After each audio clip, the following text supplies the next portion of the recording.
Hello, this is Greg Allison, Greg Greg's Garden and Worm Farm, coming into you from my greenhouse, Aquaponics greenhouse. It's getting hot now and I got to pull a shade cloth over, so we're going to pulling a shade cloth over this greenhouse. As you can see, she's not exactly a small greenhouse. It's 16 foot up there. This thing is 24 foot wide.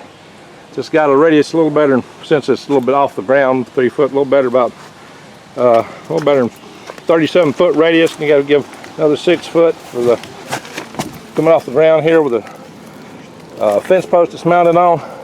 So got the shade cloth pulled over here ready to go, and the trick to attempt to get it over is this bottle here. And this bottle is tied with, it's got rock in it. Hopefully the bottle won't puncture the top of the greenhouse, and the rock's got enough weight in it to carry this rope over.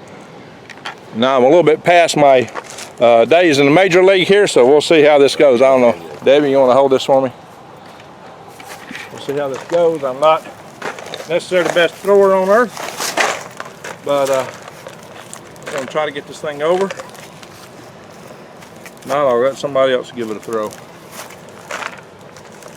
So we got a lot of cord here that's going to catch on something.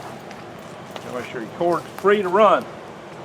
Not wrapped up in other wires and God knows what else. Got a lot of cord caught up in other stuff. Alright. A lot of obstacles here to catch stuff. That might be a problem.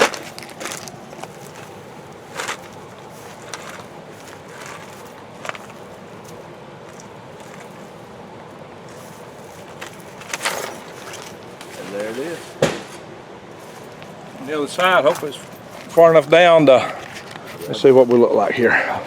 Hopefully I can grab it. Hope it didn't poke a hole in my greenhouse. I heard it hit the wall over here. I'll see in a minute what happened. If I don't trip on my way over here. And there it is. Close enough. One way to measure rope, if you don't want to be running a long tape measure, say if you have a 200 feet of rope and you want 50 foot, stretch it out into and make it in half, and then half it again, and you got 4 50-foot sections. You know, I had a 300-foot rope. I stretched it and doubled it, so I got 150-foot sections, and doubled it again, got 75-foot sections. You can do that real easy, and it's a quick and dirty way to get rope lengths that you want without having to spend a lot of time measuring stuff. Then you can cut and burn, do whatever you need to do. All right, so we're going to walk the ends down one end and catch the middle in the center. And we know we got the halfway point. Cut this 100-foot line and make 2 50-foot lines, because that's all I need. And that's going to be the cut point right there. All right, I got this rope walked out. It's a 100-foot rope. I'm going to make a 50-foot rope out of it. We untangled it, walked it out. I'm going to sit here and cut it with my knife and burn off the ends. All right, we're about to cut it. Put the cutter. She's cut. And I'm going to burn. My orchard is still a bit of a jungle right now.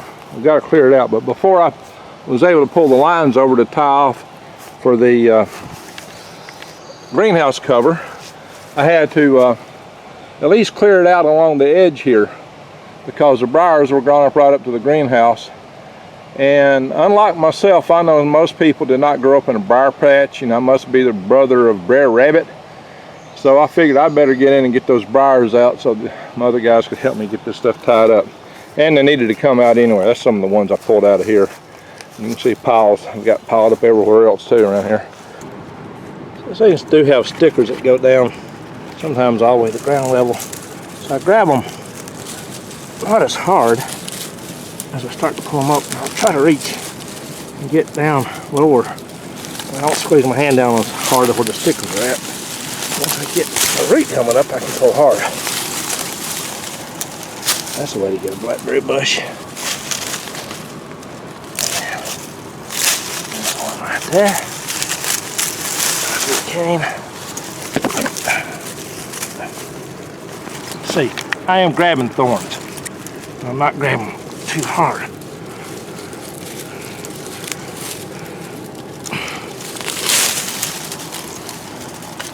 Yeah, there's thorns where I'm grabbing, see? Just in case you really wanted to know. Now look at those thorns. You see those thorns? You see them?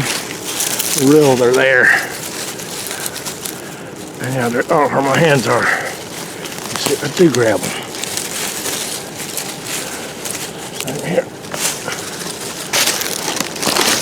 That's just how I roll.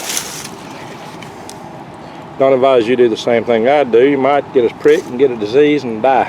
Have your arm amputated. Don't do everything I do. You can see I'm in here in tight quarters here next to my greenhouse, pulling it up by hand. Briars. These are basically blackberry bushes. Of course, I've done plenty of video pulling up briars by my bare hand and show you how tight the quarters are. I got the big bush here and I got this big stump behind me here, so I basically had to sit down in the middle of these briars to get them up. And there's a couple I got up. So, you know, I'm not scared of briars. I would advise everybody to do this. Maybe I'm crazy. See all them thorns in there? You know, don't get stuck with something and get an infection and die. All right, I'm clear of the tight spot now. I'm about to pull these puppies out of here. Try to get them all. And I've got to pull them out of this place. Toss them in the compost pile. Eventually get them out of my way so I can go over here and get my, so I got strings thrown over for pulling my Shadecloth over the greenhouse. But I need room to work over here. No problem with blackberries, these low-lying bushes like this. When they cover the ground like that and crawl around, you can't see where the canes come out and you reach down in that. That's what you get. That's when it gets me. Yeehaw, but I'm still at it. Hey, I'm trying to straighten this Shadecloth up.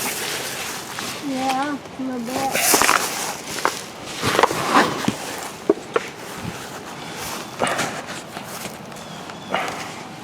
Tied off here, but you gotta come over.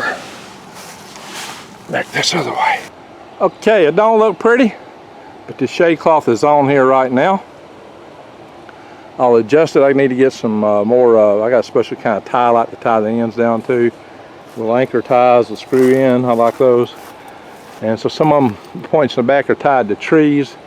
So I'll adjust this and make it look a little prettier when we get the ties the way I want them. But at least the Shadecloth's on, knock some of the sun off, get that greenhouse getting quite as hot. Yeah, there it is.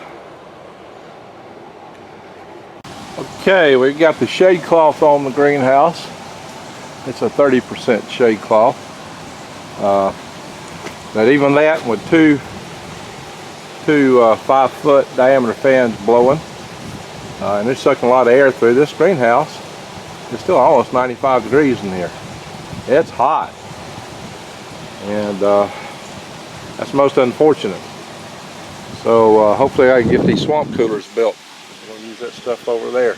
Get them built, and maybe that'll cool this place off. I've seen a greenhouse like this in Houston, Texas area where more humidity than I have here, hotter weather than I have here, and they kept it under 90 in the hottest days of summer without Shadecloth, just swamp coolers. So maybe between the two I can do the job here. If not, I'll have to get a thicker Shadecloth. We'll see. Some people tell me, oh Greg, the swamp coolers won't work. I have seen them do it in Houston, Texas. So if they can work in Houston, Texas, they ought to work here.